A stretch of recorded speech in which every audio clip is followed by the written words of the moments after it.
Gives me great honor now to introduce to you a dear friend of mine, my colleague, Rabbi Yosef Yitzchok Holzman, who is the chaplain in SUNY Downstate and also the Rav of the East Flatbush community, now in East Flatbush. So Rabbi Holtzman will make a Siyum on Mesechta Kerisus, and without any further ado, Rabbi Holtzman. Thank you very much, Rabbi Hecht. Really appreciate having the opportunity to finish up a Mesechta, a Tractate. The Tractate is Kerisus, and thank you that we can celebrate together, finishing a Gemara and make a Siyum. Siyum means end.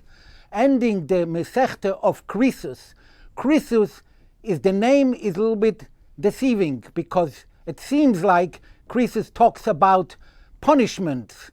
However, Kerisus really is only in the beginning, but the entire tractate talks about sacrificing, chatos, oshom, all the sacrifices that we have in the temple. So it's very, very appropriate in our time right now that we stand Erev Tisha B'Av waiting for the back construction of the temple, especially that it talks about this, about chatos and oshom, and that's the reason that Kerisus is not in the place as it's being distributed, the Mishnayos, in 6 parts: Zroim, Moed, Noshim, Zikin, Kodeshim, and Tares, 6 parts. And really, Kerisus should have been, if it would be about punishment, in something like Nezikin, damages with Makos, etc. But however, it is in the part of Kodeshim. Why? Because it talks about everything that was in the temple and whatever we have to know when the temple will be rebuilt,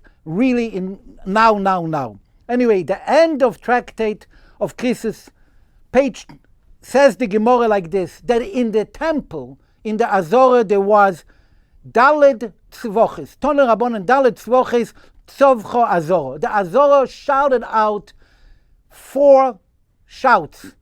One of them was to take out the children of Eli because they really didn't behave.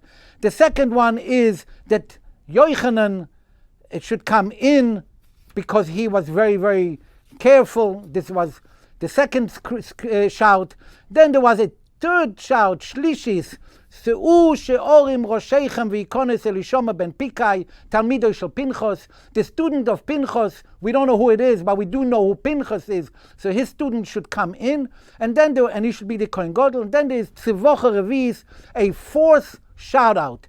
Interesting that the temple, the Azorah, in the entire times, in the 800 years together, 830 from both temples together, it screamed out 4 times. And the 4th scream, and this is the end of Kerisus, talks about that the Azorah screamed out and he said that Pischu Sheorim, open the gates and take out Yisochor Ish Kfar Bakoi.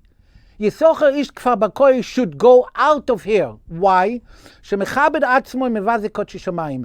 He honors himself, but at the same time, he disrespects the holiness of the Shamayim, of the temple and of the gardens, etc. Why?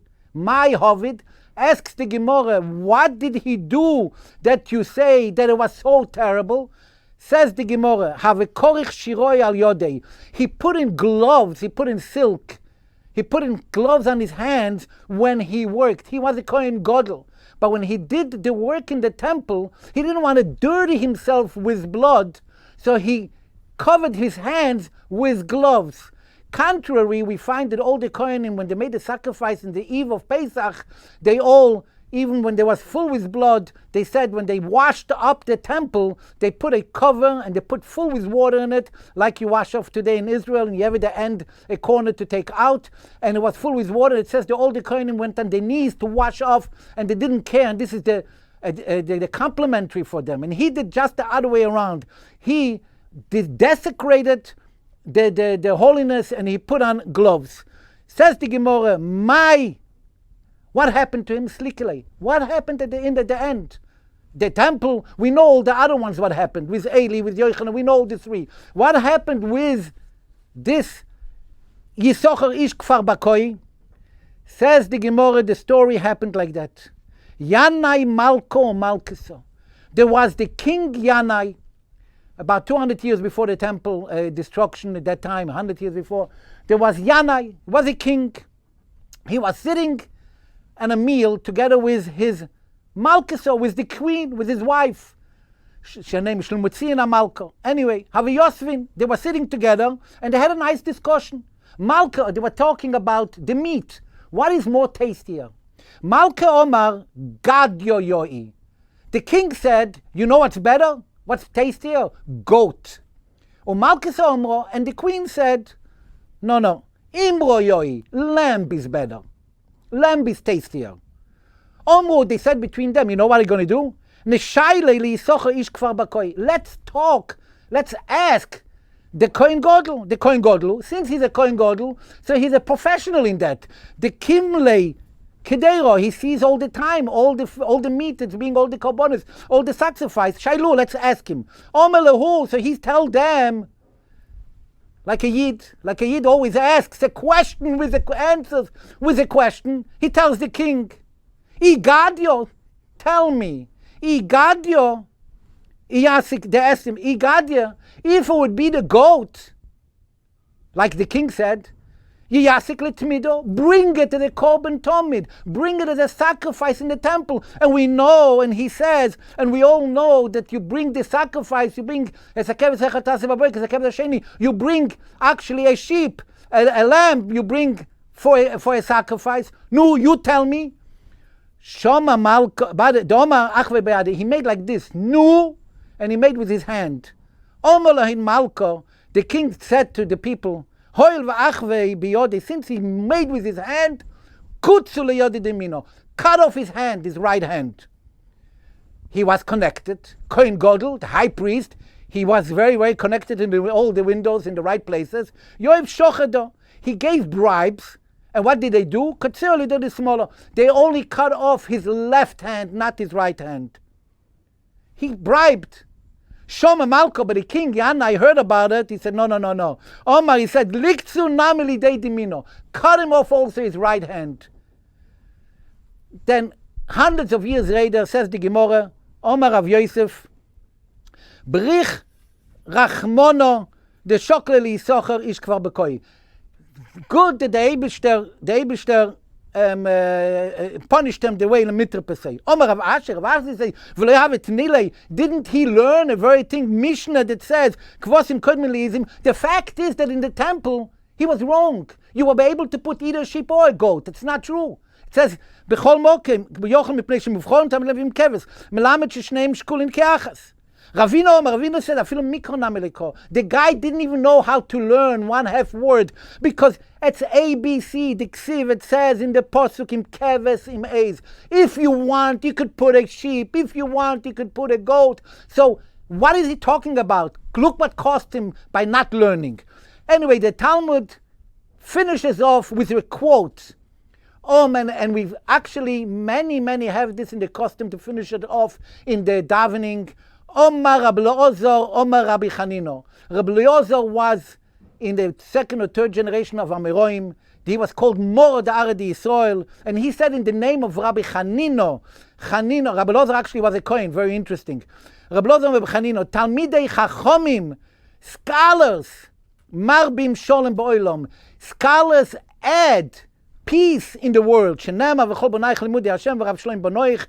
says in Yeshaya, in one of Torah that we're going to read soon, it's going to say in the Aniyah So'era, it says, all you children are scholars, and all the Sholem Bonoich comes from your children. Actually, it should have said V'Rav Shloimom. Why does it say V'Rav Shloim Bonoich? Al Tikre Bonoich Elo Bonoich. Don't say that it is your children, but it's actually construction. They builders. They are builders. And this, just want to end one word. This is the end of the Kerisus. There are 4 Mesechtas that mentions this quote, and this is Broches, Yevomes, Nozir, and Kerisus. There is a famous word that says that actually Bonoich goes Broches, Nozir, Yevomes, Kerisus, but the Holy Rebbe asks, why, if that would be, then it doesn't fit in order, because Brochos is first, then Nozir is second, and Nozir is actually in the Talmud. It comes after Yevomis.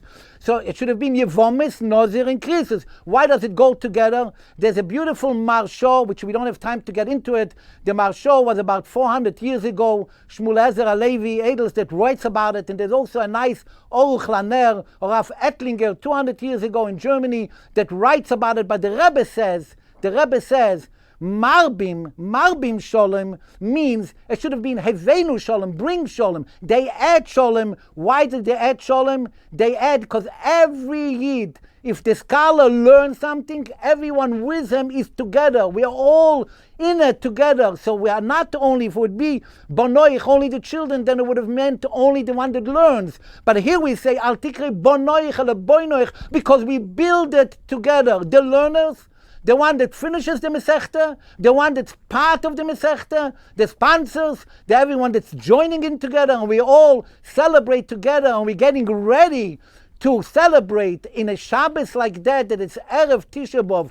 Erev Tisha B'Av meaning is that you don't go into Tisha B'Av with something that you start off on a harsh note, but you start off with a celebration. And Shabbos, in the same way as we have Shabbos Bo Menucha, and it's going to bring Sholem, that we should have like the end of Kerisus, no punishments, just Sholem, and the real Sholem is going to be with the coming of Mashiach and rebuilding the temple. We should have the Beis Hamikdash Ashlishi that we're going to see tonight in Shabbos Chazon is going to be rebuilt for all of us. Biyachad Malkeinu Bereshenu. Thank you. Amen.